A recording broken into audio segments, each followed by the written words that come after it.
Yeah, we got Kansas City versus the Steelers, and no disrespect to Rory, but I don't think the Steelers gonna pull that out. I'm sorry. Ben's gonna be waving bye-bye while tears are dropping down his face while he cry, and all the fans, they're gonna be panning the cameras, and all the fans gonna have tears in their eyes because it's gonna probably be the last time we see Ben. But yeah, this is as far as Ben got. Congratulations, Ben, for doing what few quarterbacks do, making it to the playoffs in your last season. If this is your last season, hell of a quarterback. Ain't gonna speak on your character like everybody else does.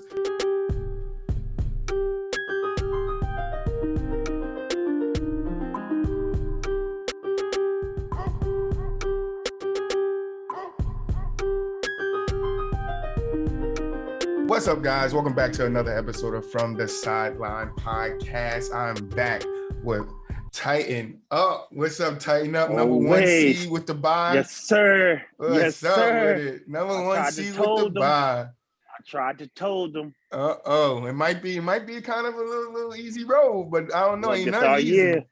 This our year. Might be. Absolutely. It might be Green Bay year. We don't know. Be a dog fight, but we're gonna get there. All right, we got Melvin in the building. What's up, Melvin? Hey, what's going on, fellas? How we doing today? We good. How you been, man? It's good to have you back, brother. Yeah, man. After last night, I'm not really feeling too hot, but we'll keep it moving. We got next year today. So. Hey, Steelers made the playoffs. I gotta open up with that. The Steelers somehow, Ben, might be his last year. He gets one more run at it. So that's going to be good to see. But now I got an announcement to start the show. All right, we want to get this out the way. All right, we're doing something new over here from the Sideline podcast where we want to give back to you guys. All right, we want our day ones to feel like our day ones. We want to let you guys know that we appreciate you guys. So going forward, a little later on in this episode, somewhere in the episode, I'm going to drop a question. All right, we're going to have a contest, and you could possibly win a gift card. All right, to enter the contest, you do have to be subscribed to us on YouTube. All right, so go hit the subscribe button. Make sure you hit the bell, the notification, so you get notified when our videos get posted and stuff. Because this one will be posted. So you want to see when it come up because we're giving a giveaway. All right. If anybody that's listening over on Spotify, Apple Music, Google Podcasts, Google Podcasts, you guys do have to kind of go over to YouTube to hit that subscribe button, go over to our Instagram, follow our Instagram, and then there's going to be a picture on our Instagram that says the episode that this is. All right, you have to comment on that picture the answer to the question that I asked somewhere in this show. You got to be the first one though. First one to get the correct answer wins the gift card. So let us know. Make sure you go over and enter. Make sure you hit that like button. And without further ado, man, let's get into the show. Let's get it. I gotta start this show off with my own team. I'm sorry, Mr. Larry Bird, but I gotta do it. Boston. We have won our last two going into today. So I'm happy about that. But we're struggling, man, and I really don't know what it is. I always thought that like we needed a big man, like that's all we was missing, like a serviceable big man. But Robin Williams is becoming that. Like he's very serviceable for us. So I just don't know what it is. What I see from Boston is they struggle a lot on the defense end of the ball because from what I see is energy. You feel me? It's all energy, and I don't think they play with enough energy day in and day out. Because I've seen them play some good defense, and it's like sometimes they play some good defense. Sometimes the teams just let teams go off on them, and they got to change that. So I don't know what's going on with them. I'm hoping we can get into like the 6-7 seed by the end of the season. That I think that will give us a good chance because if I'm not scared of the Bulls just yet, but we can't play the Nets. Like that's my thing, and I don't know if we can even play the Bucks in the first round. So like seeding's gonna matter for us down the road. Like, do we get to play in? Because now you got the 10 top teams that actually get a chance to make the playoffs. So I don't know. It's a little confusing to me with Boston. I don't know what it is. Jason Tatum, we think that that's the cornerstone, Brown being the second piece. But I know a lot of people ask, should it be Brown being the first piece and Tatum being the second piece? So that's a question that I think that new coach that we got out there needs to figure out. Brad Stevens, being the new head guy up there making the decisions. They need to figure it out. I think we need to construct our roster better around them because I don't think we have enough shooting around them. I think the pieces that we thought were going to work out with the shooting aspect, but Richardson, shooter goes off time to time, but we don't really have the pieces that they could just kick and drop shots down. So yeah, I don't know what's going on with Boston. What you think, Frank? I mean, as down as you are on them, I mean, I wouldn't be ready to throw in the towel No. on Boston at all. I just think that they're missing another piece. Over these last 10 games, I mean, you made a good point with saying that Jason Brown or Jaylen Brown has been playing like the number one option lately. He has. Over the last 10 games, at least 8 of the games, he's been the leading scorer for those games. I mean, you got in the last 6 games, you guys are 4-2. So I will hang my hat on that. You are 5-5 in the last 10. But as bad as you guys, or as bad as you think you guys have been playing on defense, a lot of these games are really close. Like the biggest game that the biggest loss you guys took was probably a 9-point loss. And every other loss is we're right within arm's reach. It's a 5-point loss, a 3-point loss. I mean, you guys just split with the Knicks. You weren't able to go into New York and get the W, but you were able to get the W at home. I mean, I just think you guys just need another piece. You need another piece to go along with Jason and But what kind Jaylen, of piece, though? Is it a big man? What is it, a you point guys, guard? It's absolutely a point guard. I think you guys need a guy that can control the floor and can create his own shot and can get other players involved as well. That's why So who would be those players? What players do you feel? That's why it goes back to a little while ago. I don't know if you remember when I brought up the trade option. Russell Westbrook for Marcus Smart. Marcus Smart, I mean, he's been there. He's had his time he had his tenure with the Boston Celtics. I mean, what are you getting from Marcus Smart? At least you'll be able to get some type of that energy player that you just longed for. You're saying that you need a guy that's going to bring energy. I understand. I totally understand the turnover aspect that you could be bringing. No, not even that. It's like it may not even be a Russ. Smart plays. It may not even be a Russ. I mean, that's what I'm saying. It may not even necessarily be a Russ. I don't see a problem with you guys going out to get a John Wall. He's been a proven leader, and he's been a proven leader on the NBA stage. He's played at an all-star level. He's getting back healthy. I mean, it's just a matter of seeing exactly what he can do. Okay. John Wall, I think John Wall is a better option than whatever you guys have than Dennis Schroeder at the point guard right now. Absolutely. Or if you guys really have to, just go all in on and make that trade for Ben Simmons. I mean, you might have to give up one of those stars. That's my whole ordeal. If you want to bring him now, you ask Boston yourself. Just said we're not giving him up. They just literally said it. Exactly. That's what I'm saying. So, I mean, you guys really don't have too many options. I'm not sure your draft pick situation, or if you guys are in the running for one of the teams that's able to get a guy like Dame, but you guys got to be putting all your eggs in one basket now. I mean, this is the time. This is the time of the year around the trade deadline where guys got to start. Your teams have to start making those big trades, making those big moves, bringing in some type of players that's gonna give you some type of production come playoff time. Because as of right now, I mean, we all know this lineup isn't enough to get you past the first round. It's probably enough to get you to the playoffs, but I see it as they have to make another piece. They have to make another move to bring in somebody who can carry the load whenever those two guys aren't on, or whenever it comes down to the last quarter of the game. Another guy that can take over and take the pressure off some of those guys, so that they don't have to be the number one or number two option. Because I don't really think that they're a number one option on the championship team. Neither one of those guys, Jason or Jaylen. So I think that they need another veteran piece to come in there and hold everything down, hold everything together. Now? Yeah, I mean, a lot of things what you guys said are pretty accurate too as well. I mean, I know they brought in some names. They brought Dennis Schroeder under player-friendly contract, and they brought back Al Horford too as well. So, and they just picked up Joe Johnson on a 10-day, so we don't know what his status is going to be moving forward. But they struggle with injuries this year. Jaylen Brown was once again, he missed a big chunk of the season too as well. He's been out, and he's recently just come back. But they just been hit with the injury bug. During this stretch of the season. I know Ime Udoka, who's the new head coach, he comes with a big Popovich tree, so he's trying to change the culture.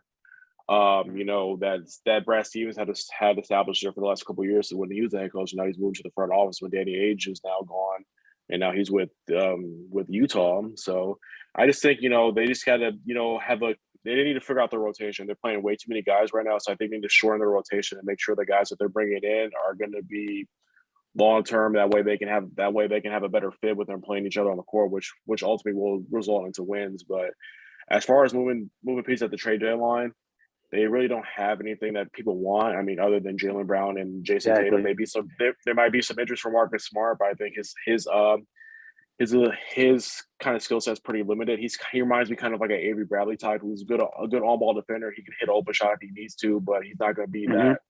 He's a good compliment, but he's not like someone you would want to play for or anything like that. So exactly. But the good thing about the East is, they're still in it. So I mean, I think they're 10th right now. So they got a little bit of climbing to do, but I don't see Cleveland, being the start that they turn out. I don't see that being sustainable over long term through an 82 game season. But and they still have Atlanta's behind them too as well. So I definitely think if they can get in that run for that play-in game, I think all bets are off when it comes to that. If they get a good seed, they can definitely cause some matchup problems. But I definitely agree with you guys saying I don't think they can match up with Brooklyn. Philly might be a hard matchup for them to go at right now.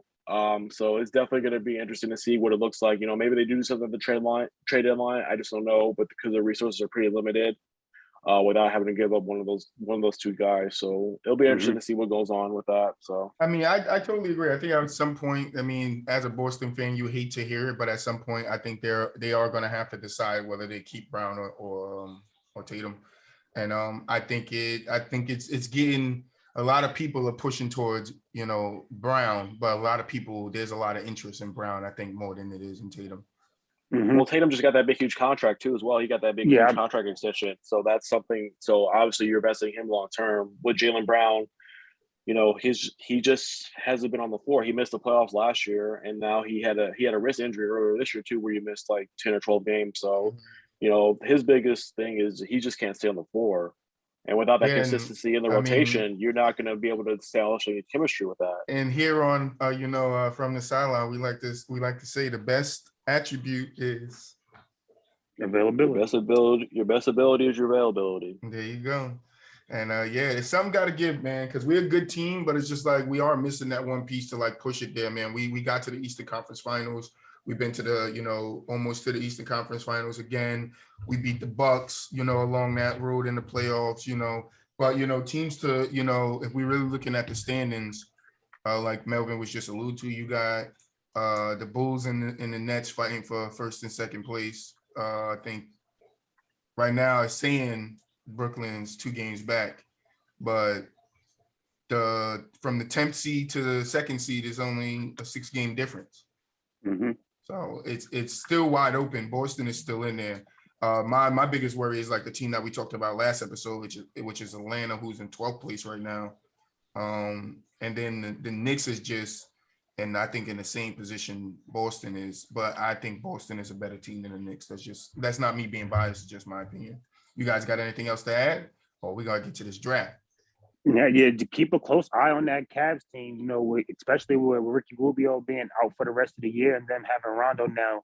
Hopefully, I mean, Rondo had a good game last game, but let's just see if that can carry over for 82. And maybe something happens there. Maybe they start to drop in the standings, and you guys in Atlanta go on that run that I'm projecting you guys do, but just keep an eye on that situation. Things can change drastically over in Cleveland. Definitely, I totally agree. And with that being said, man, let's get to it, man. It's the first time we're doing this on the show. We did have done some other kind of segments like this where we build teams. And a while back, probably in our 3rd week that we were doing this together, I thought of this draft. So I want to get into it, and I want you guys to see the board. Let me know if you can see the board. Yep. All right. There we go. All right. So the way this is going to work, I picked the order already. It's going to be Frank, me, Melvin. This was a different order yesterday, but that's the order today. So the way it's going to work, just to explain to the listeners that's listening to it on Spotify, Google Podcasts, or Apple Podcasts, the way it's going to work is we're all going to, we have a list of players from the 2011 to 2021. That's when I made this draft. It was through 2021, so we didn't count well, 2022 draft didn't really happen, right? No. That That's didn't just, happen yet. yeah, All right, no, yeah. So I'm good. I'm good. All right. So the way it's gonna work is we got a list of names of players that were drafted between 2011 to 2021, and we're all gonna try to build a starting five out of these players, and we're gonna leave it on you guys to decide who had the best starting five. Now, so just to explain it again, because we went over it a little bit before, how it's gonna work is Frank's gonna go first. I'll pick my guy second, and whoever Frank and I pick and then Melvin pick is off the board. We can no longer pick that person. And I told you the objective is just to build the best team. So you guys ready to get into it? You Let's guys get think it. you can handle it? let's go. Absolutely. Let's see. All right, Frank, it's on you. Start with the first pick. Who you got? I'm going Luka Doncic. All right, we got Luka Baby off goat. the board already. Luka. Oh, what position you put him at? Point guard. I just automatically put him there. I said bunk it. Or matter of fact, you can put him at his natural position. Put him at a small forward. Small forward. Yeah. Smart man. Melvin, on you. Who you got? Aren't you up? Oh, it's me. I told you this wasn't the order from last night. All right, we got Luka Doncic. I'm gonna take. I'm gonna take Kyrie Irving. I'm gonna get Kyrie off the board. Okay. I don't want you guys taking Kyrie. All right. Oh, this is setting up for me perfectly. Already. Melvin, on you. You got Melvin. What? I'm gonna take my boy. I'm gonna take AD. Okay. Anthony Davis. Melvin, you got another pick too. We're going back up. Oh, okay. I'm gonna pick the guy we just talked about. I'm gonna take Jason Tatum. So I got my. You putting AD where? He pending right now, and I'm not sure yet. Yeah, we can put him at the 4 right now. We'll put Tatum at the 3 for now. Tatum at the 3. Jason Okay, Tatum. this sort of messed my thing up a little bit. I gotta make sure. I'm about to get right back right. I'm about to make sure I write the names of the people who you guys got. So, Jason Tatum. And then you said put Anthony Davis at the 4. Yeah.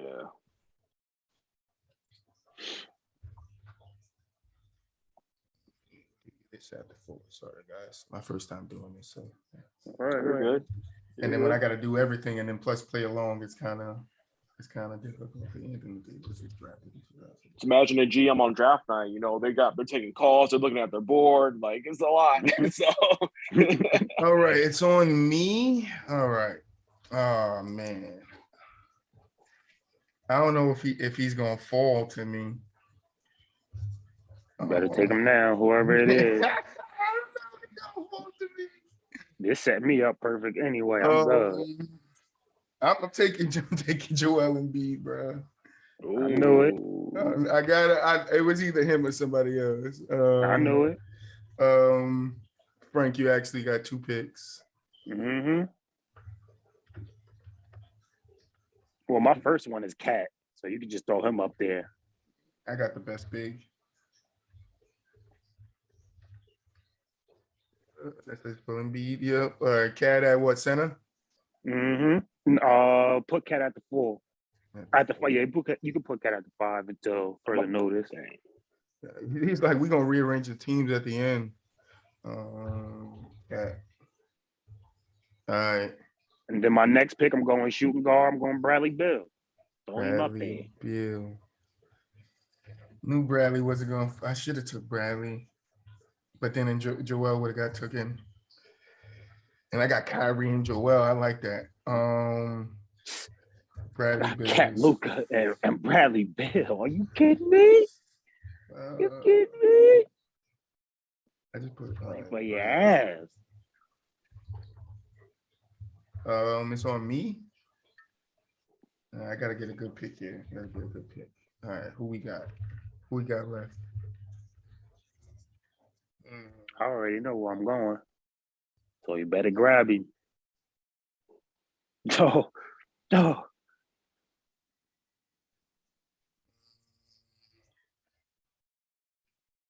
And I could take him and put him at the 2.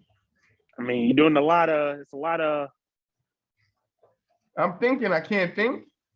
It's a lot of thinking. I mean, we was really moving, but I mean, Yeah, but I gotta make sure it's the right open the whole decision. board. Because you over here talking about you got Bradley, on the Luka, and clock. Cat. Shot clock. On the clock. I'm gonna take I'm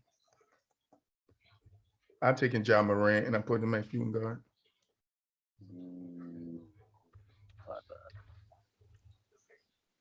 Melvin, is on you. You got 2 picks. I got something for that. I'm gonna put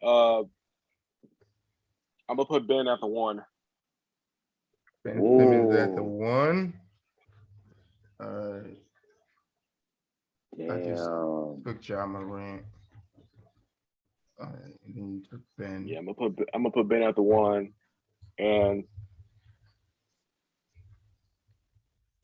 I'm gonna take Brandon Ingram. I'm gonna put him at the 2. Damn. My lineup's gonna be long. Ingram, and he's putting him at the 2. Let me cross. My lineup is and big. He took so. the first and second pick of 2016. Right, it's back on me. I think my team is good. He just fucked my draft up. Hey Frank, we can trade, bro. Yeah, we might have to talk about trades. Yeah, Trades. There ain't no trades. Do we get a 6-man too? Nah, you get a starting 5. All right. 5, okay. I need a small forward and power forward. Power forward. Small forward. I'm taking Jaylen Brown. Throw Jaylen at my small. I think my other pick on for me. Frank, it is on you. You can throw Zion at the 4. I'll take him. Zion at the 4. I ain't scared of that. I am not scared of that. Let me cross out Jaylen Brown. And we're gonna stay right there in that draft and throw LaMelo at the 1. And there's my starting 5. Zion, and then you taking LaMelo in the next draft in 2020. Yep. And that's my starting 5. All right. I'm not scared of it. I'm not scared of it, Uncle Frank.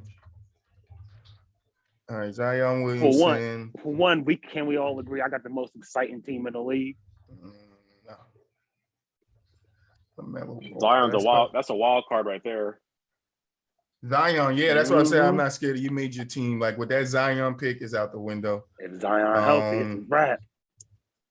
Yeah, that's a big if. That's what I'm saying. But we're projecting that everybody is healthy. Everybody's 100% healthy. I didn't say we was projecting that everybody was healthy. But that's what you projecting, and that's not going to happen. It's not going to happen with Zion that way. His career going to play out the same way.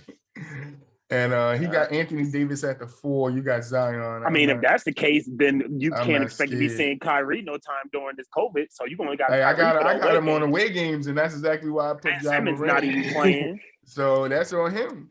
You are right. It is how your team. If we going by the it is how your team look, but you also got to think of perception. Like Kyrie we all got a kind of iffy pick. You got Zion with injuries. I got Kyrie with, is he going to be there? We got Ben with Ben's on the sideline. So it's going to be up to you guys at home. With injuries too. It's Joel too.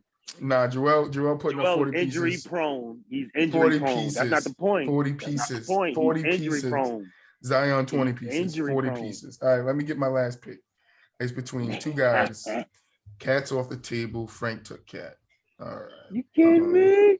Look at that starting 5. Should I go Jahlil Okafor or Anthony Bennett? It ain't even gonna matter because neither one of them can keep up with Zion or AD. I know who could keep up with Zion. Definitely could keep up with Zion and AD. And I put him at my 4. I'm telling you that right now. All right. Because when Or Zion that go fast out, break with Melo when and Zion go Zion, out, I don't or know. I Luca, don't know. or that pick and roll with I Luca watched and this guy Cat, play or last night. Luca. I watched this guy play last night. And yeah, I'm going Our Evan fourth quarter Mobley. player. I'm going Evan Mobley. He fell to me. That was the guy I wanted. I'm going to Evan Mobley. Now my team looking exciting. Melvin, it's on you. Your last pick. Who you got at center? You want Enes Kanter? I mean Enes Freedom? No, I'm probably gonna move AD down. I'll probably move everybody down, and I'll put D'Angelo at the 1. You're gonna go D'Angelo at the 1. All right, we're gonna allow this movement here. We're gonna allow it. What you gonna move Ben to the 4 and AD to the 5? Yeah. Or you gonna put? Or I think you should move either Bi or Jason to the 4. I was gonna put Jason. I was gonna put Jason at the 4, and then put Bi at the 3. Mm-hmm. There's some movement. There's some movement in this house. I was thinking about Lonzo, but I can't have both Lonzo and Ben on the floor at the same time. Where's one? I could definitely have Ja and Kyrie on the floor at the same time. You guys are they both ball dominant. That's not gonna work. That's gonna work. That's definitely gonna work. I got a bunch of triple doubles on the squad. No. Ja Morant gonna lock. I ain't got too much defense. Ben at the 2 is that's Mel team is actually the scariest, to be honest. Nah. Brandon Ingram and just because Tatum of is kind of the same matchup. player. Who? Brandon Ingram and Jason Tatum. That's kind of the same game. They polished. But don't forget, Russell. Bi is still really young. Yeah, they're long too. So is Tatum. Tatum's really young too. Bi might be younger than Tatum. No, I think Bi. No, they might be the same age. Yeah, they might be around the same age. I mean, the only All-Star I don't have is D'Angelo. That's it. Mm-hmm. All right, for the people that's listening on Spotify, Apple Podcasts, keep saying Apple Music, Apple Podcasts, and Google Podcasts, these are the teams. All right, you guys got to tell us who had the best team. All right, we got Uncle Frank with LaMelo, Bradley Beal, Luka Doncic, Zion Williamson, and Karl Anthony Towns. Yes, myself, I have Kyrie. Lineup. I have Kyrie, Ja Morant, Jaylen Brown, Evan Mobley, and Joel Embiid. Melvin has D'Angelo Russell, which let me do his name some justice. Sorry, bro. D'Angelo Russell, Ben Simmons at the 2, which is crazy. Brandon Ingram, Jason Tatum, and then Anthony Davis. So you guys got to tell us who had the best team, all right? Which I think Kyrie shitting on. Kyrie is the best closer out of all of them. Kyrie's the best closer out of all of them. No. What are you talking about? Absolutely not. Who hit the biggest shot than Kyrie on his board? He hit a big shot. Who hit the biggest shot? A lot of things went into that. I mean, he hit a good shot. Luka has a game winner in the playoffs. What are you talking about? He has a game winner in the playoffs to win a championship? That's not the point. We talking about pressure situations. The biggest pressure situation Kyrie delivered. Luka hasn't been there yet. That's secondary. I mean, listen. I got Kyrie throwing alleys to Ja Morant, Jaylen Brown, Evan Mobley, and Joel. It's crazy. You're done. Are you kidding me? You're done. Joel. First of all, nobody's scared of Evan Mobley. Yo, you didn't see what Evan Mobley did. That's great because that's why I said y'all gonna look at Evan Mobley like ain't nobody scared of him. But that guy is nasty. I watched him play last night. He hit some shots and I was like, how he do that? Triple doubles. How you do that? Well, it's up to the people, right? It's up to the people. It's up to the people. All right. It is up to the people, Frank. You guys decide who had the best team. That was fun. That was actually fun. We got through that. Yeah, that was smooth. Cool. I like that. It's smooth. That was fun. All right. So we definitely got to do that again. We're gonna get into some playoff predictions. So we're gonna look at the first slate of games, and we're gonna predict who is going to make it the furthest, who is the Super Bowl predictions, who you think gonna get there, so forth and so on. And we're gonna start with I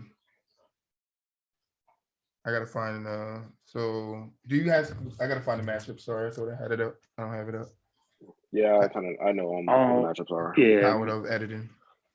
AFC, you got Pittsburgh and Kansas City, yeah. Buffalo, New England, Cincinnati, Vegas. And Philly, I believe, right? Yeah, Is it Philly? Philly, Tampa Bay, All right, Dallas, so and San Francisco, Arizona, LA. all right, let's go one game at a time, right? So let's look at what I'm seeing first up is the Raiders and Bengals. That's going to be an exciting game. Who you guys think gonna pull that out? Because I would like to see, like I said last episode, that one of my guys I'm looking at is Joe Burrow. Sorry, Justin Herbert, you couldn't make it, but yeah, I got Joe Burrow and I'm looking at him. So I think I'm gonna say the Bengals could win this game. I think it's gonna be a tight game, but I think the Bengals could definitely pull us out. But I'm not mad if the Raiders win it. It would be big for Derek Carr to win a game here. But it also would be big for the Bengals because when the last time the Bengals won a playoff game. So, but what's your pick in that, Frank? Who you got? Who you looking at in the Ravens Bengals game? Raiders. I mean, I told y'all last week the Derek Carr, what him and I said Derek Carr and Matthew Stafford were my two quarterbacks who I wanted to see perform in the playoffs the most, and those are still my two guys who I want to see. Derek Carr winning yesterday was a tremendous. I mean, their last game was a tremendous win for them, for their organization, for everything that they've been through. I understand that the Bengals haven't been to the playoffs since 2015.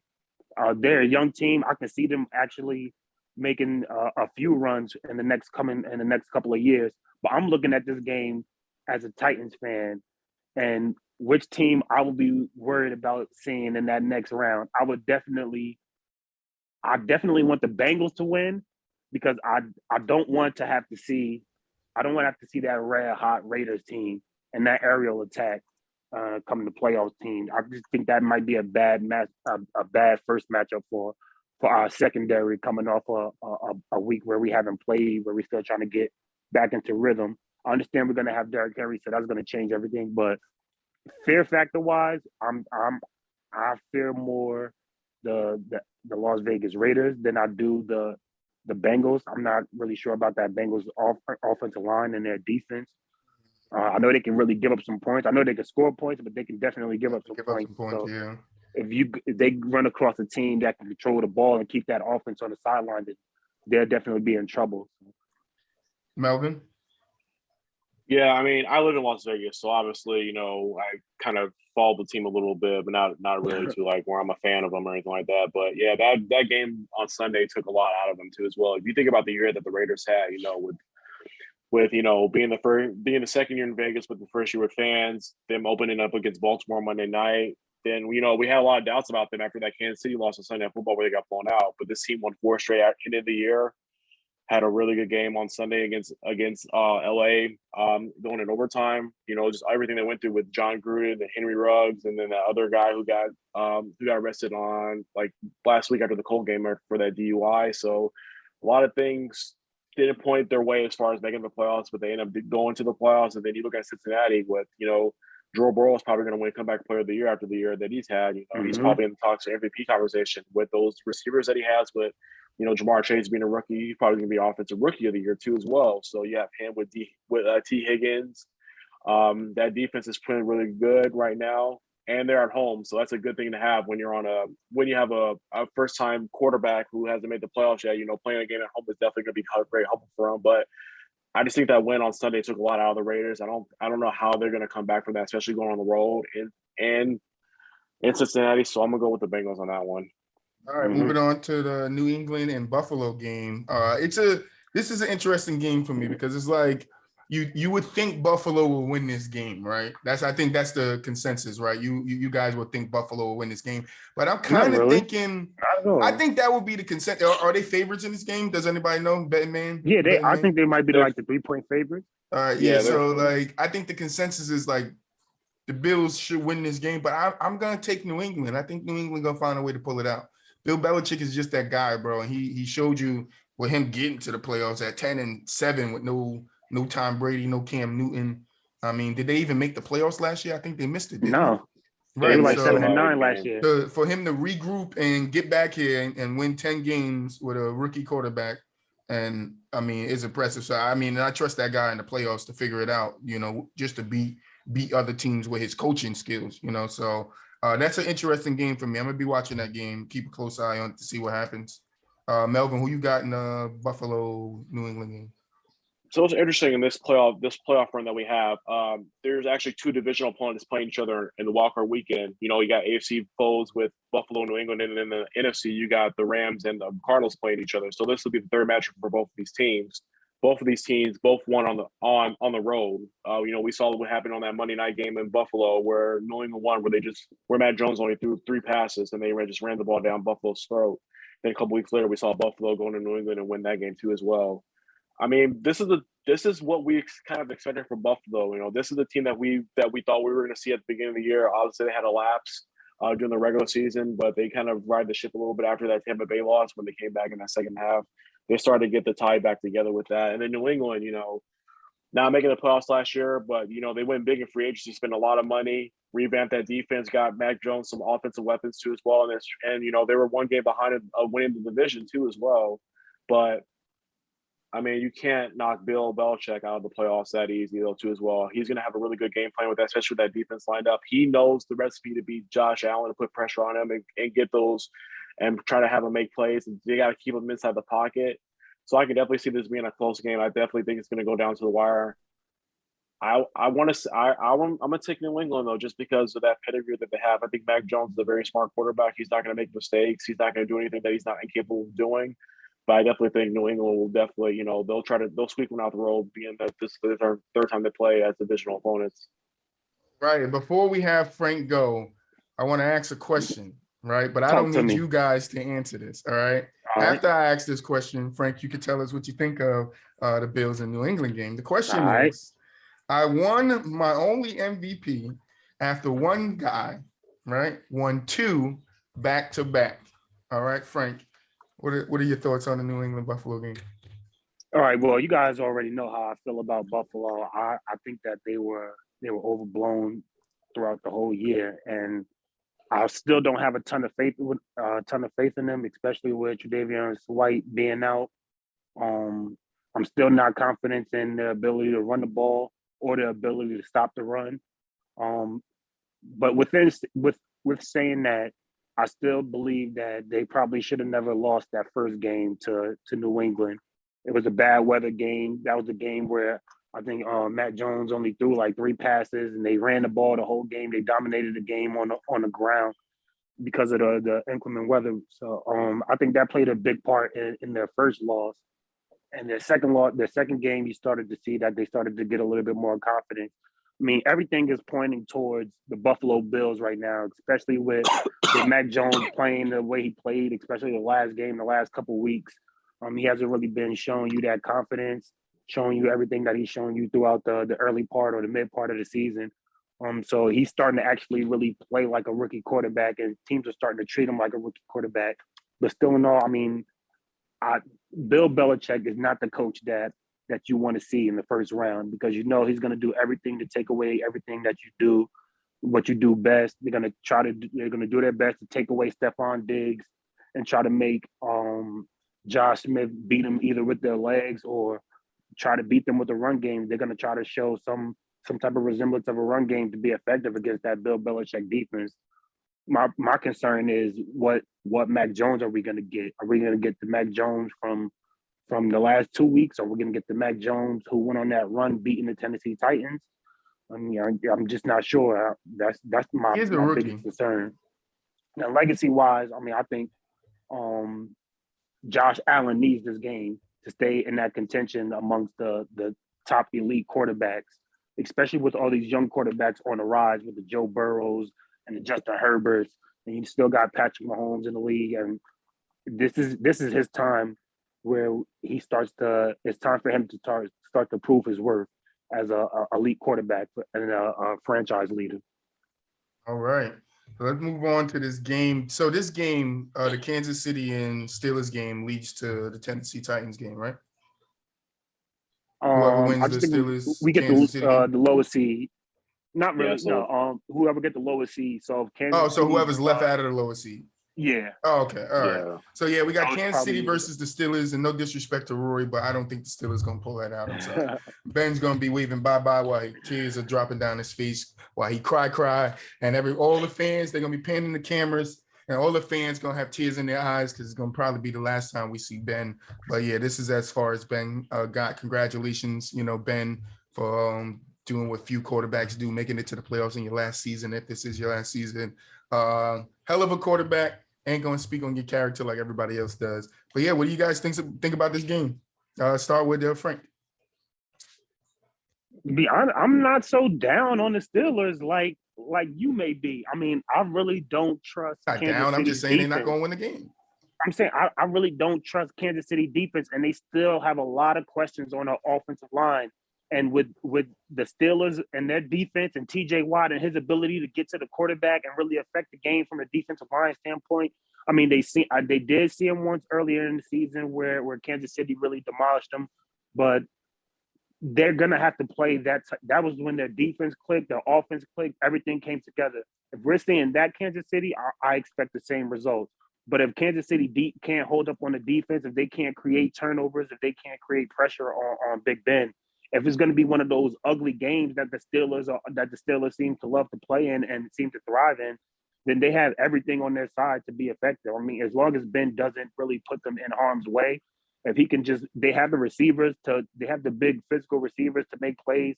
It's just about what they can do mentally. I mean, if they're mentally tough, if they take on the mental attitude of their head coach and of their GM, then I think they'll be okay. They can definitely put up a good fight. But it's all going to depend on what defense we get from Kansas City.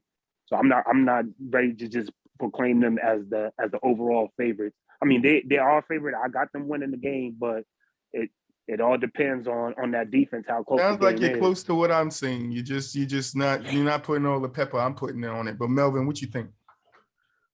I mean, you got to give kudos for Pittsburgh even making the playoffs. They beat in Baltimore, and then with Indy losing, that definitely got them a shot in the playoffs. And I know they were rooting hard for Vegas to even get to this point.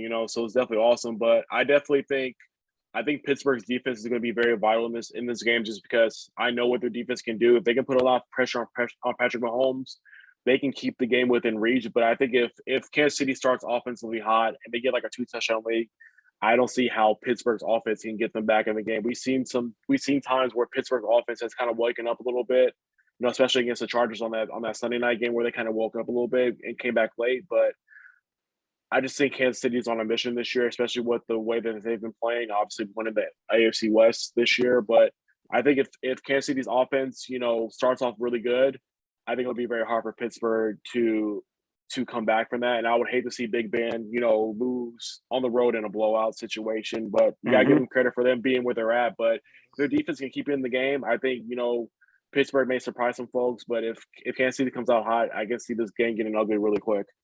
Yeah, I mean, Kansas City could put a lot of points up on teams in the first quarter, and I think that's what's probably going to happen here. And then it's just sustaining the lead to win the game, the rest of the game. But I could be wrong. The Steelers could have a game plan, like you alluded to, Frank, to go in and kind of offset what the Chiefs would bring in. But I guess we just got to wait and see. But moving on to the Eagles and Bucks. That's a good game. That is a good game, and it's like, I don't know if the Bucks are as good as they were last year. That's like my only question for the Bucks. I don't think Philly beats them, but at the same, on the same note, I wouldn't be surprised if Philly did beat them. I think it's probably going to be a closer game than people expect, but ultimately, I think Tom Brady finds a way to pull it out. Melvin, what do you think? Well, I think the advantage that Philadelphia has, they have a really good running game. They have their number one rushing attack in football. So I definitely think if they can run the ball really well and keep Tom Brady off the field, I definitely think that would be an advantage to them.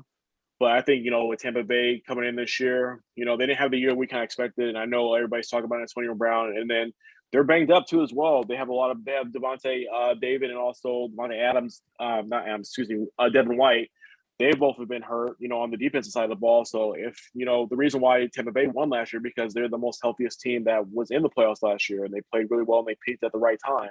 So, but I definitely think if Philly's running attack can keep Tampa Bay's offense off the field, I definitely think they have a good shot. I think Nick Lashani and also Jalen Hurts has definitely found a recipe for success. Letting him, do the play action bootleg and have Jalen Hurts use his legs as long as his arms too as well. But you got to give credit to Philadelphia, man. Nobody thought they were going to be there this year, especially with the, we heard questions about is Jalen Hurts that franchise quarterback, especially with Nick Lashani being the new head coach this year. I don't think you're going to have. We didn't even think two teams from the NFC East was going to make the playoffs this year. So you got to give credit to Philadelphia. I definitely think had the Rams won, they wouldn't have played Tampa Bay. They would have ended up playing Los Angeles. But if Philly's Philly's and their defense is really good too as well. And we a quarterback's worst enemy is pressure. So if you can pressure Tom Brady, he doesn't have the weapons that he has. He has no Godwin, no Antonio Brown. And Fournette's questionable too to play as well. So, if Philly's defensive line can put pressure on them without them having to blitz, I definitely think Philadelphia has a chance. But ultimately, I think Tampa Bay will end up winning this game. Right. I think this game is going to get ugly. This is going to be honest, I think this is going to be one of the uglier games. The Tampa Bay Buccaneers are getting everybody on defense back. All of those guys that you named, they're all coming back off the IR. They're all healthy now. They didn't play Vita Vea last week. They got him an extra week of some rest. So I still think they have the best front seven in the NFC.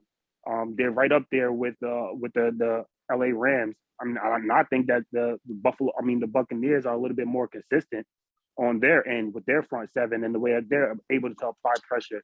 They're still among the best teams in stopping the run. So I think they're gonna do their job against the Philadelphia Eagles in that department. They're gonna force Jalen Hurts to try to beat them through the air, try to beat them with their legs. And if that's the case, then I absolutely trust Tom Brady and the Buccaneers. I think they're going to have fun with that defense that they have shown heart. But just like in the first game, the first game that they played, it was a blowout, and Tampa Bay was still missing a lot of people. I think you're still going to get you're going to get a tremendous amount from Mike Evans and Scotty, and you still got Gronk coming back healthy. They're getting everybody back at the right time. That's why I still have them as my Super Bowl favorites, and I actually have Tom Brady as my MVP. That's my hot take. Throw that in there. Tom Brady definitely, the way that he's been able to man the ship and hold everything down despite all of the turmoil that's been going on through there, because they've had their share of turmoil, dealing with AB, dealing with the injuries, dealing with BA, everything that's going on surrounding BA and BA's relationship with Tom Brady. You saw how that started off early on in the season. This team is peaking at the right time. So in the NFC, I trust them to make it all the way to the end. And this is a perfect game for Tom Brady. Shout out to Philly too as well. You make the playoffs and you have three number one draft picks this year. That's a really good job that ownership did with trading Carson Wentz. That trade was there was a lot of symptoms of that trade, especially like if Carson Wentz plays like 75% of the plays and everything like that. He plays a certain amount of games. They're going to take his pick as well. So not only do you make the playoffs, but you also get 3 first-round picks in that deal. And Philadelphia has a lot of cap space too as well. So I definitely think it's something that they can definitely hang their hat on, and just say, a lot of people didn't think they were going to make it this year, but the fact that they did, For real. I got to give them credit for that.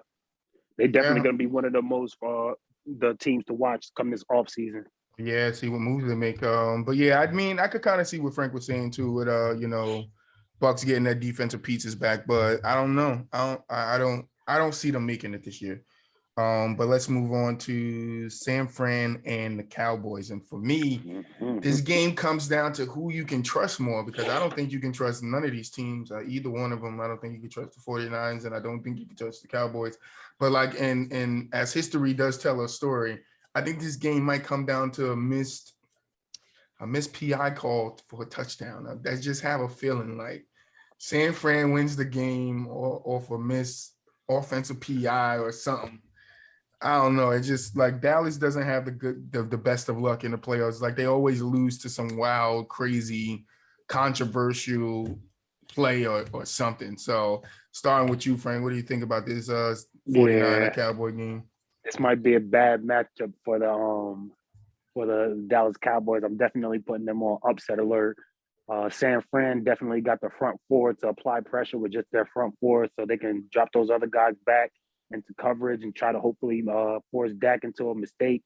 But the two key players that is going to come down to for each side, one is Jimmy G, whether we're going to get the Jimmy G that got them into the playoffs, or are we going to see the Jimmy G that's going to make a costly turnover late in the game? It's going to cost the team or put them in a bad position to lose the game. And then on the defense, on the Dallas Cowboys side, it's going to come down to Zeke. If Zeke can't, if the Dallas Cowboys can't produce any type of run game, it's going to be a real long day for Dak Prescott and that offensive line, because that front four with Nick Bosa, they can get after you with just that front four, and they can put that pressure on you. They can force you into some bad decisions, force them off his spot, and make it real uncomfortable for Dak throughout the whole day. So I'm going with Dallas. I'm going with Dallas to win the game, but they definitely on upset alert. Melvin. I'm gonna take San Francisco. I saw a lot of good things for San Francisco on Sunday watching that game because I'm a Rams fan, and I'm thinking, oh, we're up 17-3. Sean McVay 49-0 when leading at halftime, and they came out and punched them in the mouth. They really did. And Deebo Samuel, when you get him in space, he's very dangerous. They had that flea flicker play that they did. They had him running options. Kyle Shanahan did some really good play calling in the game where they end up winning. And I thought I put Dallas on upset alert regardless, because if San Francisco would have lost, they would have played Arizona. And Kyler Murray has never lost at AT&T Stadium, whether it was in high school, college, or pro. and then playing a couple weeks ago kind of opened my eyes on that. But I like San Francisco in this game. I think this San Francisco team kind of reminds me of that Super Bowl team they had a couple years ago with Kaepernick. So a really gritty defense, a lot of playmakers on offense. If their quarterback can ride the ship and not make mistakes, they can definitely win this game. And he threw 2 interceptions in that game. They still end up winning that game too as well. So, but I think with Dallas, I think a lot of people were kind of they saw what they did to Philly on Saturday night with their backups, but I don't know. I don't know. Their offense is kind of iffy. I didn't see a lot of CD Lamb and Amari Cooper in that passing game. And that rushing attack, I know you guys mentioned Zeke and everything like that, but I think Tony Pollard would definitely be he was on the COVID list, so we don't know what his status looks like for Sunday. So it'll be definitely interesting. But I'm gonna go with San Francisco with the upset. All right, and then the last game we got in the playoffs to decide who plays Green Bay, because I guess it's the same thing with them. They play the lowest seed. Yeah.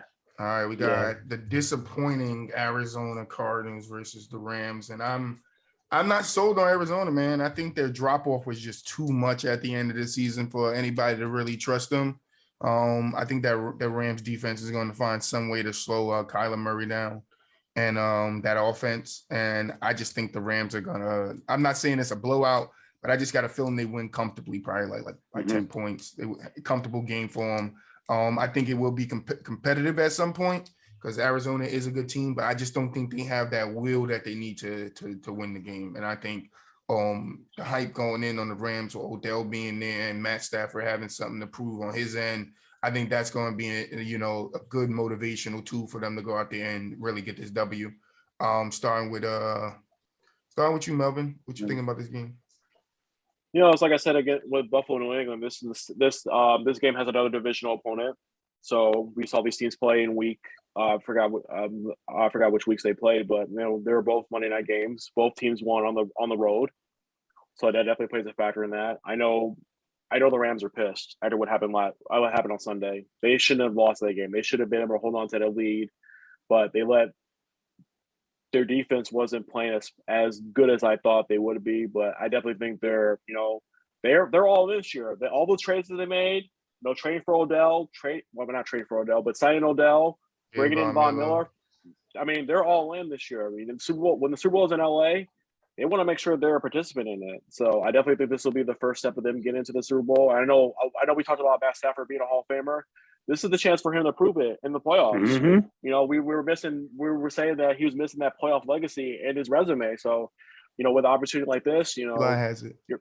Yeah, we're going to see what Matthew Stafford's made out of too as well. So, and with DeAndre Hopkins still being out for Arizona, I don't see how I'm not really seeing the Christian Kirk or AJ Green, sighting as far as that goes. But if their running attack can keep obviously keep the Rams off the field. I definitely think that'll be a good matchup. But if that defense can keep Kyler Murray inside the pocket, not let him run around and make him just a pocket passer, I definitely think they have a good shot. But I definitely do have the Rams winning this game. All right, and Frank, before you go, I just want to ask the question again, and then after you could go right into talking about this last game. But this is for the question to win for the guest to win the coupon, right? Yes, it is. So Frank is giving you guys the hint at this point what this question is. The question is, I won my only MVP after one guy won 2 back-to-back. That's the question. So make sure you guys go hit the subscribe button on YouTube. Go follow us on Instagram and comment on the picture that shows a picture of the number of what episode it is. It ain't going to say episode 18. It's just going to have a number of the 18. I'm giving you guys a hint for the first one. After this, you ain't getting no more. You got to pay attention to the episode. All right. It's going to say 18. First one to comment the correct answer wins the gift card. All right. So, Frank, what do you think about this Arizona Rams game? It's just like the Cowboys Niner game. It's another tricky one.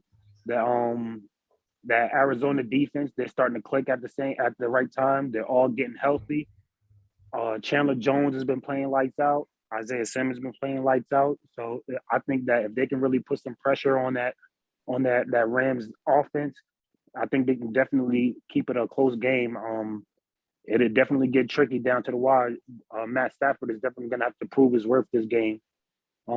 This is another legacy game for him, just like for Josh Allen. They both need this for their legacies. Matt Stafford more so than Josh Allen, because Josh Allen got more time to write his story. Matt Stafford's story is almost pretty much written, and if he can't get this win, especially being at home against this Cardinals team, I'm not really sure he can ever get it done, because this is pretty much his best chance offensively, defensively. You got the weapons. I mean, I know you're missing Robert Woods, but you still have an Odell Beckham. Cooper Kupp has been playing lights out all year. They just have to try to get a run game going in the playoff times now, where things get a lot close. The defenses are a lot tougher. The defensive lines they play with a lot more discipline. It's just going to come down to discipline with that defense. They got the big names. Now it's time to actually put the work on the field, and actually have it translate into winning some playoff games. Like, this can definitely be the Rams' year. I definitely got them as one of my dark horses in the NFC.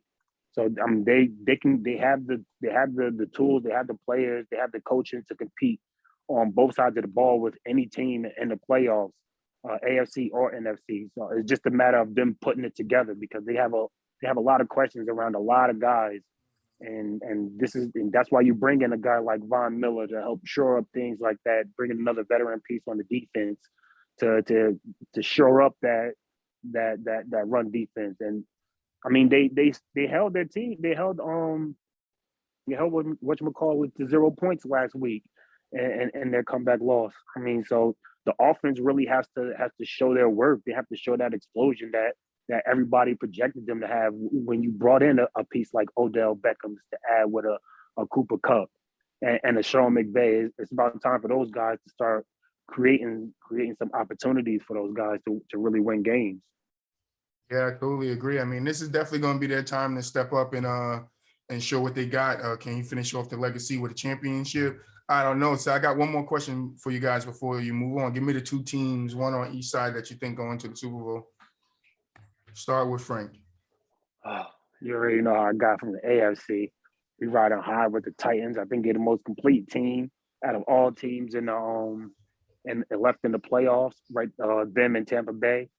I low key had at the beginning of the year, I had Tennessee and the Cowboys going to the Super Bowl, but I'm going to switch my pick, and Tampa Bay and the Tennessee Titans will be in this year's Super Bowl. Melvin. I'm going to go with the State Farm Bowl. I'm going to go with Kansas City versus Green Bay. Playing it safe, huh? I think Aaron Rodgers has a lot to prove this year. All the talk he did in the offseason, put up an MVP caliber season, and they proved and they saw that Jordan Love wasn't ready for prime time. I just definitely think, that Green Bay, you have to go to Lambeau. It's not easy to win in Lambeau. I know Tampa Bay did last year, but I think this team is just this team's built different this year. I think there's something going on in Green Bay, which I think this, Aaron Rodgers, he has a lot to prove too in his legacy too. He's only been to one Super Bowl, so he's a lot to Green Bay prove. struggles a lot in the playoffs, man. So I mean, it's not no We short talked about the run. history last episode, so yeah, I think I'm gonna go. I'm going Kansas City, Green Bay. I think that's the two that get there, but I just don't think the Bucks. I just don't think the Bucks get there. I'm sorry. I think if they come up against Green Bay, I think Green Bay figure it. I can't even speak right now. They just figure it out. Figures it out. I got you. I finished it. They figure it out, and yeah, they come away with the win. Those are my picks. So I wanted to ask you guys a question. What is the most shocking news that came out? Brian Flores being fired, Matt Nagy being fired, Mike Zimmer being fired, or Gettleman stepping down and retiring? By far, it's Brian Flores. Like Yeah, nobody really expected that with him being 24 and 25, having 2 winning seasons the last 2 years. I mean, everything seemed like it was coming together. Their defense, they were a number 1 defense throughout the year. I mean, you started to see improvement from Tua. Maybe, like I said, I've been hearing reports that maybe it's all stemming from Brian Flores' choice not to draft Justin Herbert. I mean, but outside of that, like I said, I mean, I'm not really sure myself what else could it be like to bring that on. I mean, it's just a bad move for Miami. It's shocking. A lot of news out on Facebook yesterday about it. Melvin, what's your thoughts? Yeah, I think it's definitely Brian Flores, just because a lot of things that Frank said with that too as well. But he did actually want Justin Herbert, but Stephen Ross wanted Tua, so he wanted Herbert. So I think this firing wasn't due to his performance on the field. It was his personality. He comes from that Bill Belichick team. We know how those coaches are. We see him with Charlie Rice, Romeo Cannell, Bill O'Brien, Josh McDaniels. So we know what kind of player, what kind of coach he is as far as that goes. So I think it was more the relationship building on that staff too as well. I mean, for Brian Flores to have a 7-game losing streak and then have a 7-game winning streak in the same year was definitely remarkable for them.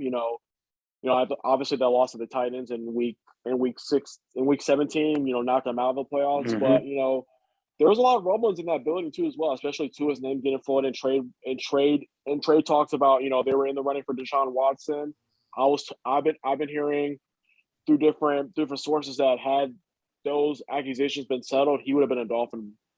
So he was on the verge of getting that. But if there was a couple cases that weren't settled as of yet with a couple of defendants. So if those would have got settled, he would have been a Dolphin by now. And I definitely think they would have made the playoffs with that case. But I know a lot of people talk about the Rooney Rule too as well.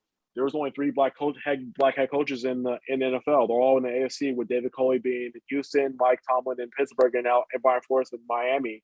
Now you're only down to 2, and we know there's a lot of talk about Brian Flores getting a new job. I heard he's going to get an interview with Chicago too as well. So at least he's getting his foot back in the mix of getting a head coaching job. But I know you mentioned a lot of other teams. Matt Nagy and Mike Zimmerman too. Yeah, been gone. Yeah, those coaches were expected to leave too. Both of them playing in the same division too as well. So, but Vic Fangio losing his job in Denver, that wasn't much of a surprise. I think with ownership being up in the air with that, there's going to be a lot of things that are going to be that's going to be trending with that part too as well. So, but definitely Brian Flores. This decision wasn't based on performance on the field; it was based on his personality in that building too as well. So, but I think he'll bounce back and find another job. Yeah, hopefully. And to add to that, really quick, add to that, I heard that there were reports that he wanted to fire one of the coaches that were on the staff and management at the top. They had a problem with that throughout the organization. So that's one of the things that triggered into them not bringing Flores back or firing Flores. He wanted more say so, and it looks like that the ones to be weren't willing to give him that say so or that security. So I mean, I think it's going to turn out better for Brian Flores. He's going to find a great perfect situation. I don't expect him to be on the market too long. Yeah, same here. He'll find a job. Yeah.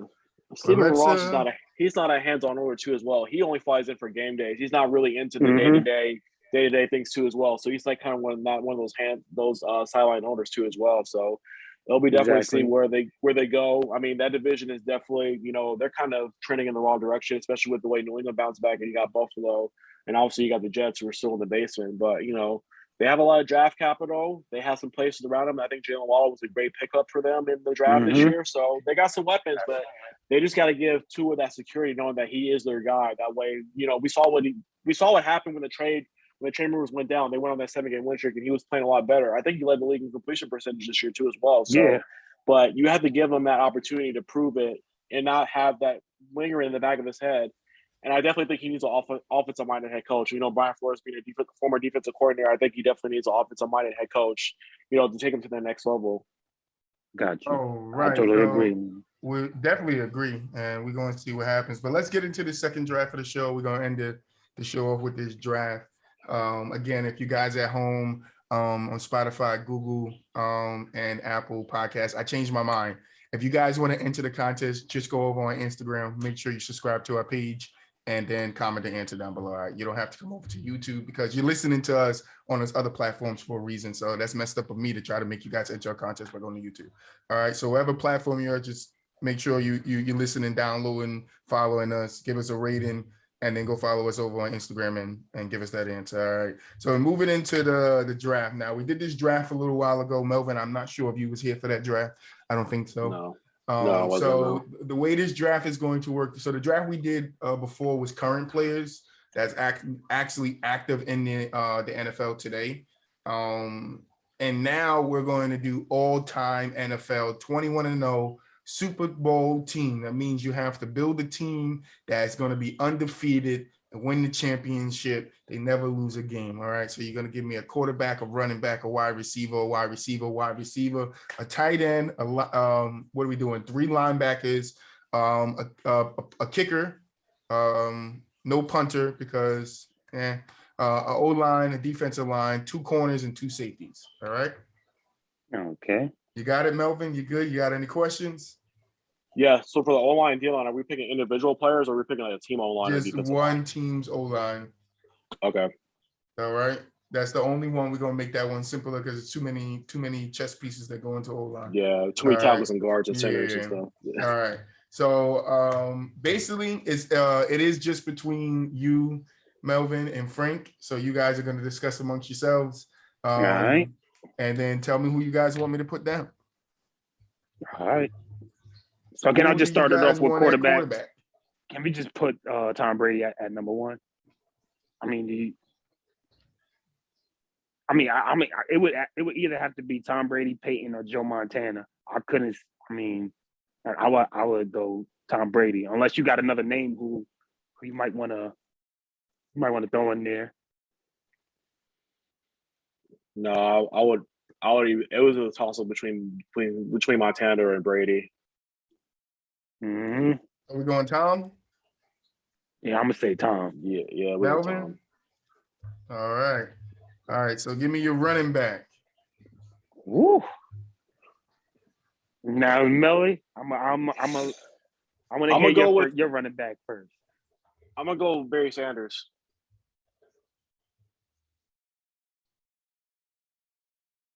All right. Between him and AP. I put Derrick Henry or Barry Sanders. So since we both got Barry Sanders, let's just make it easy and put Barry. I mean, I can go all day with the Derrick and whatchamacallit and AP, but if we gonna keep it safe, I think we both got Barry, so let's just go. Yeah, Barry. We got Barry. Yeah, I want to go Barry Sanders. Yeah. The 4th overall rushing. But is it just one back? It's just one back, right? Yeah, one back. You need the primary.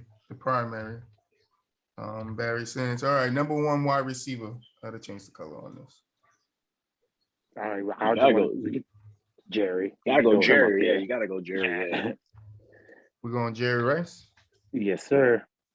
All right. Jerry Rice for the first wide receiver. All right, wide receiver number 2. I would say Randy. Yeah, you gotta go Randy. Randy Moss. Yes, sir. Oh, y'all guys just getting through this. Before you guys had some conversation. Now it's like you guys like, nah, we know. Great minds think alike. You know what I mean? I think this third one. The third one might be a little tricky though, because I'm not sure where my boy Mel gonna try to go with his third one. Because Hey, Rice's I'm name is thinking big for some reason. either Julio Jones or Terrell Owens for that third spot. But then I also want to throw a Chris Carter in there for honorable mention. He's just a personal favorite. I was going You between said Randy T.O. Moss, right? You guys go ahead, finish talking. Yeah, I was thinking either T.O. or Megatron or Fitz. With Marvin Harrison being a wild card. Let's just settle with T.O. because we both got T.O. Yeah, I think Marvin Harrison definitely deserves some respect. With the Larry, I would probably still take Julio over Larry. Okay. Just if I'm picking both of those guys in their prime, so just to play it safe, we could just go with T.O. since we both had him. Terrell Owens. Now this tight end might be a little tricky for you. All right, tight end. Who you guys got? I was gonna go Gronk. I had either Travis Kelce or Tony G. So give me your case for Gronk. And an all-time great offense. Four-time Super Bowl champion. Even coming out of retirement after last year, saw what he did in the Super Bowl last year, catching 2 touchdown passes. If you're gonna put Tom Brady, you cannot have Gronk with him. Those two's relationship is just on another level, winning 4 championships together. I just don't see how you cannot have Tom without Gronk. I absolutely agree with you with Gronk. But my case for Tony G is quite the opposite of what your case was for Gronk.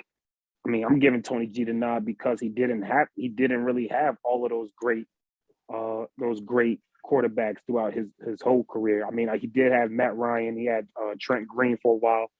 He practically helped make Trent Green an MVP candidate his time in Kansas City. So and I think that they definitely equal blockers. I mean, they're equal catching wise. So I mean, so for Tom Brady's sake, I'm going to defer to you, and I'm going to say Gronk. Just because if we got like you said, if we got Tom Brady on our all-time list, why not give him his favorite weapon? But Travis Kelce absolutely deserves some honorable mention. Let me just throw his name out there. He's probably the best catching tight end out of all of them. A route runner, his elusiveness, his ability to break tackles and get down the field and just be a mismatch problem for anybody, whether it be secondary players, linebackers. I mean, the thing that killed me with him is his run blocking ability. One guy. No Shannon Sharp. No Antonio Gates. I mean, those are great guys. I mean, those are all great names. But I just think when it comes to like the elite 3, I think those 3 guys are the cream of the crop when it comes to that tight end position.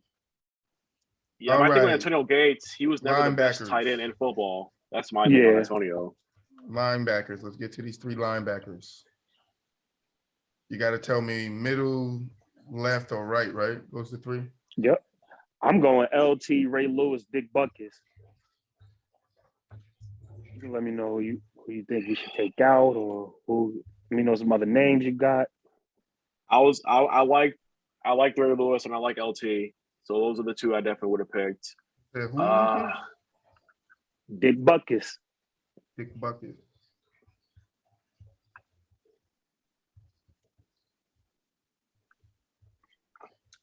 I would probably go maybe Von Miller. I'll go Von. Yeah, I wouldn't be mad at Von at all. What position did Dick Butkus? I think middle linebacker. Middle. But all of those guys besides Ray Lewis. You don't care, just put the names? Yeah. All right. Dick Buckets.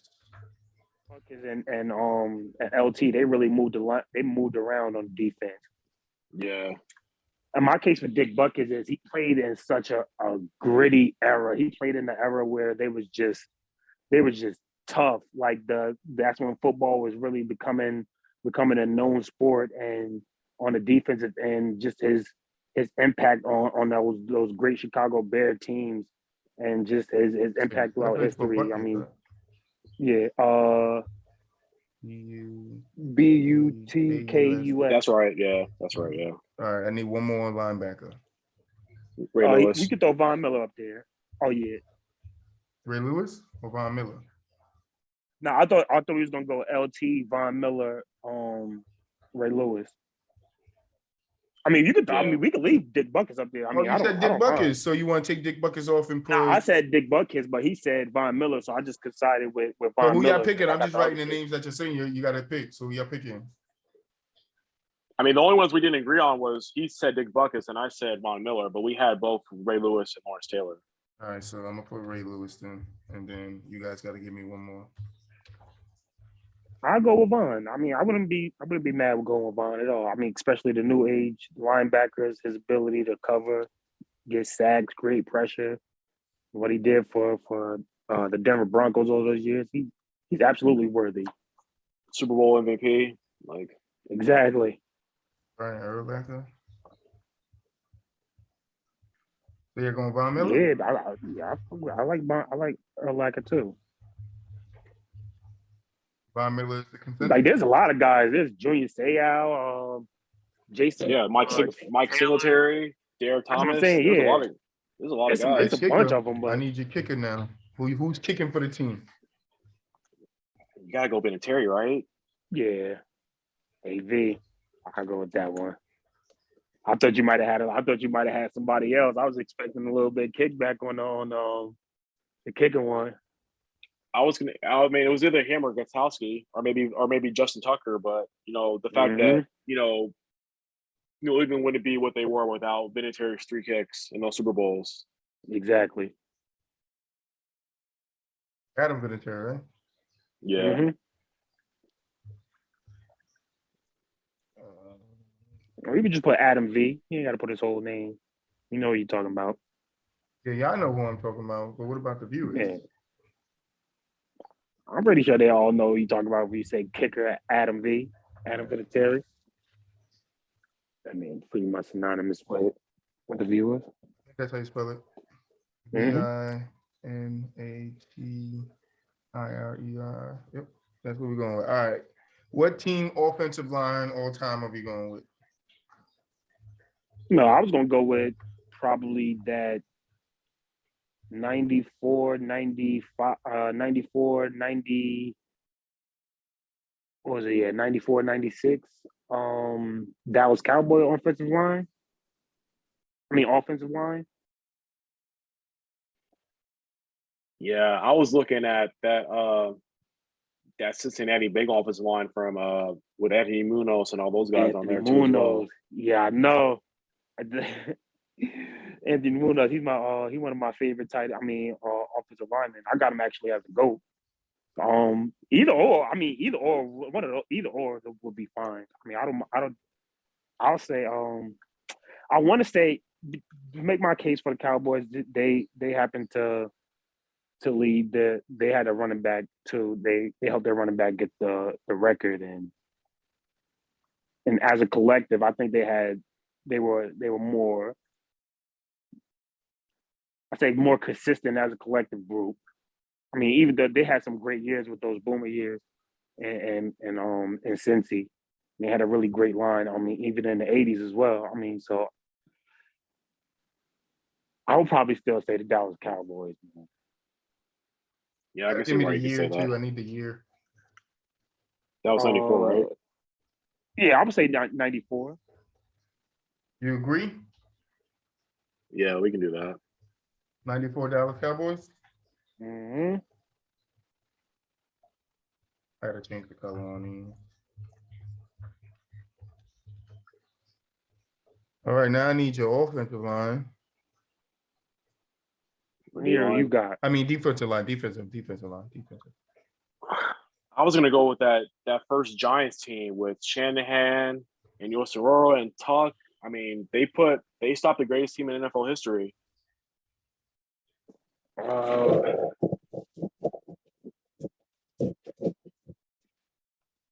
I'm trying to put my fucking charger. Okay. What'd you say again? I said that first Giant team with Strahan, Yosororo, and Justin Tuck. I mean, I mean, I like that line. Yeah, that's definitely that's a cool line. Me myself, I would probably have to go the Pittsburgh Steelers. And Mean Joe Green, all them. Yeah, and the Steel Curtain. Yeah, I just don't see how it get any better than that with those guys, those four guys.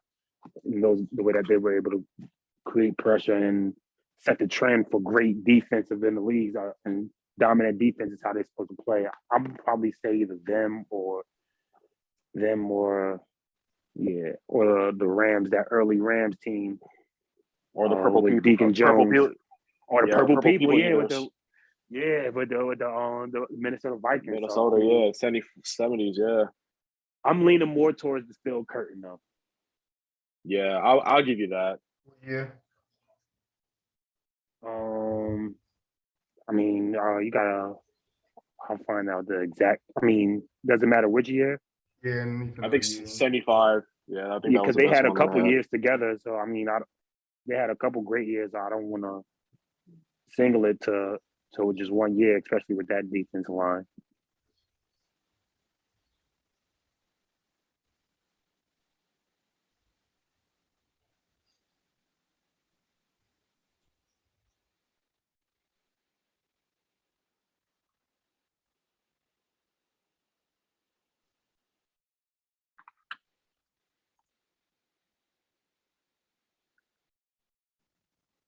$1976. Yeah, the 76 Steelers. All right, now you got to give me 2 corners and 2 safeties. I think this probably should be easy. I'm not sure. Well, my 2 corners would be Primetime and Revis Island. Yeah, I would definitely go Prime. Corners or safeties? The corners. Corners. Who you got? I'll probably on the corner. I would say Dion and Charles Woodson though. Yeah, you can go. Yeah, we'll do that. I'll do that. Yeah, absolutely. The safeties, right? Those are corners. They cornerbacks. Corner. Charles moved to safety at the end, but he was traditionally a cornerback.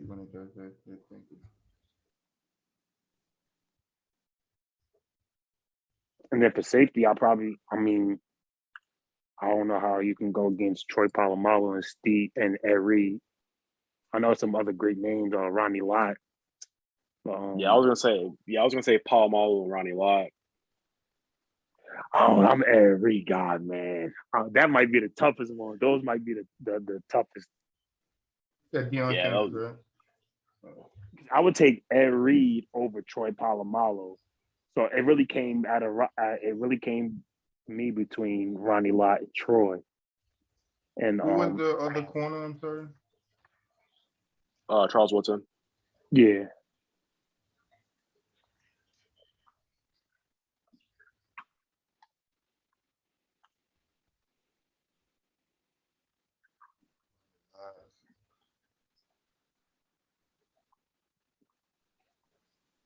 And did you guys decide on the safeties?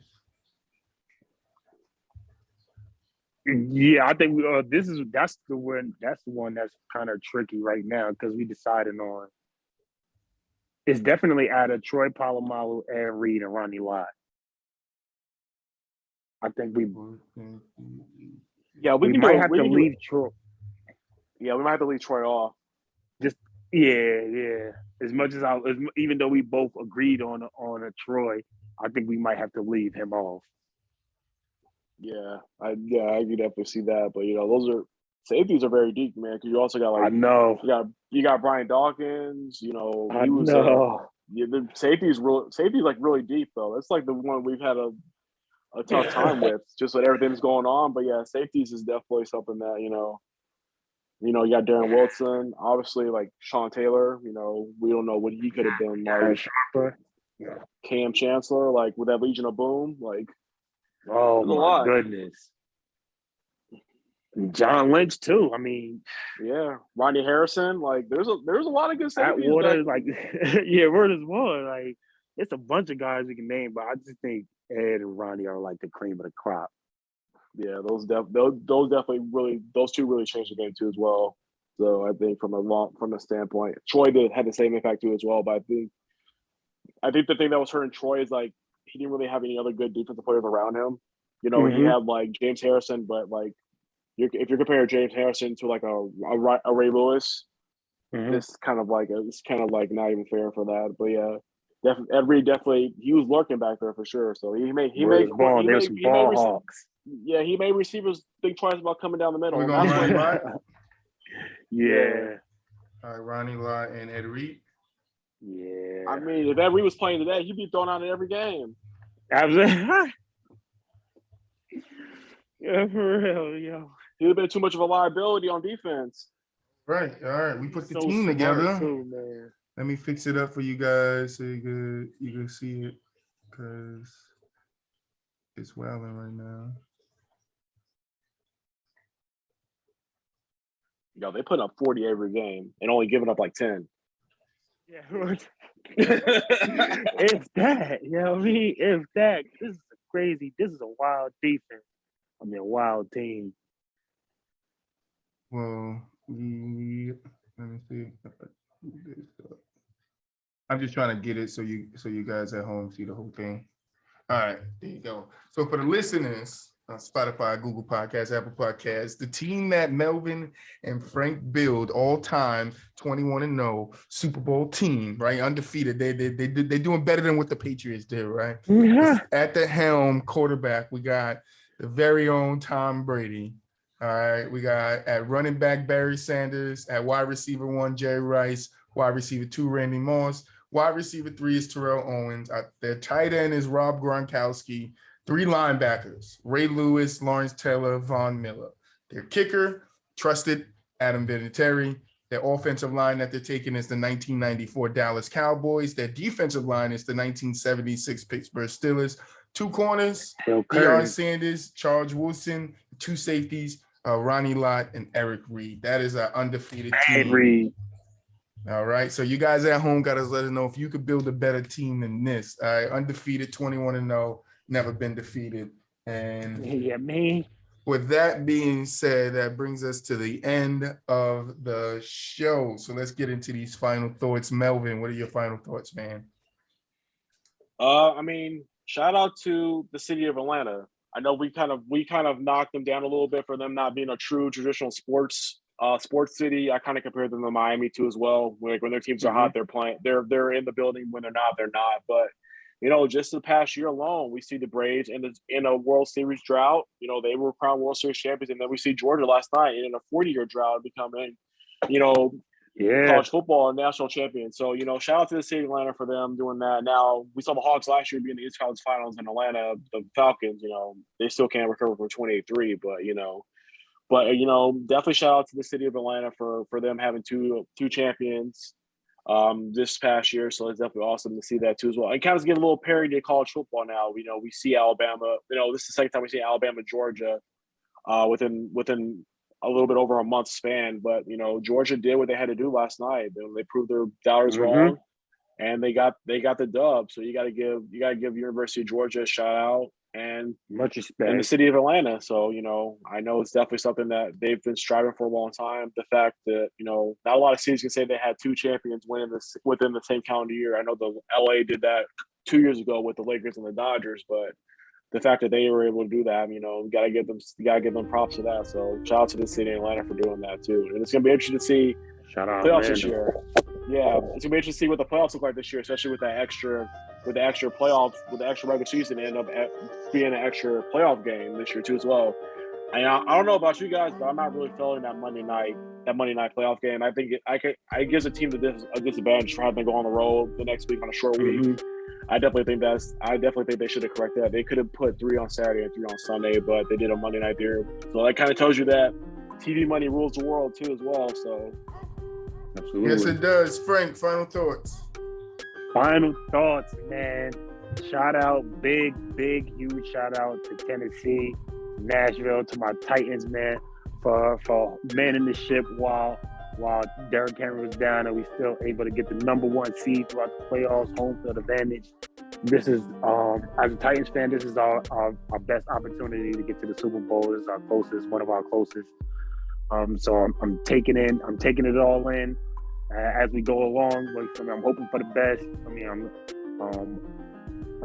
really excited to see some real good football come this weekend. So I'm hoping that we get a bunch of great games. I hope all of the games are close. I hope every single game come down to the wire, if you ask me. I doubt that'll happen, but yeah, shout out my Titans, man. Thank you guys again for tuning in. Shout out to the listeners. Hopefully you guys tuned in. You guys went and subscribed, answered that question. Get you guys a chance to win a gift card, whether it be from PlayStation Network, Xbox, Amazon, Walmart. We'll figure it out. When we choose the winner, we will have a conversation to see what fits you best. But make sure you guys, get over there and get it done. First one to watch the video gonna have the best advantage. So if you watch it all the way through, because the first time I asked the question, it probably wasn't all the way understandable, and I realized that. That's why I wanted to repeat it later on in the episode. So you guys gotta watch. You gotta watch to pay attention. And that was my final thoughts. We just want to thank you guys at home, man, for watching and supporting us. The day one guys that's over there subscribing on YouTube, watching us, listening to us on Spotify. We want to thank you guys. We appreciate it. And you were the guys that made us, that wanted to do this giveaway, because we want to give you guys something. We want to give you guys back watching us. We want to give you guys something that will bring you guys back and keep competing with us with this trivia, because we're probably going to turn into one of the biggest trivia sports podcasts out there, because we love our trivia. I love asking questions, seeing if these guys know it. So, we're going to fit it in there. Next episode, we're probably going to have a who you got in and what do you know. So it's going to be 2 trivia in it. So, and then we got another Jeopardy coming up too, man. Got another Hood Jeopardy. We changed it up a little bit to fit us. Instead of trying to do it the right way, we changed it up to fit us. From the Sideline Podcast, man. You can check us out on everything: Instagram, TikTok, Twitter. We're all over the place. All right. All the links are down below, man, in the description. So make sure you hit us, man. But without further ado, man, we want to thank you guys and we want to say peace out.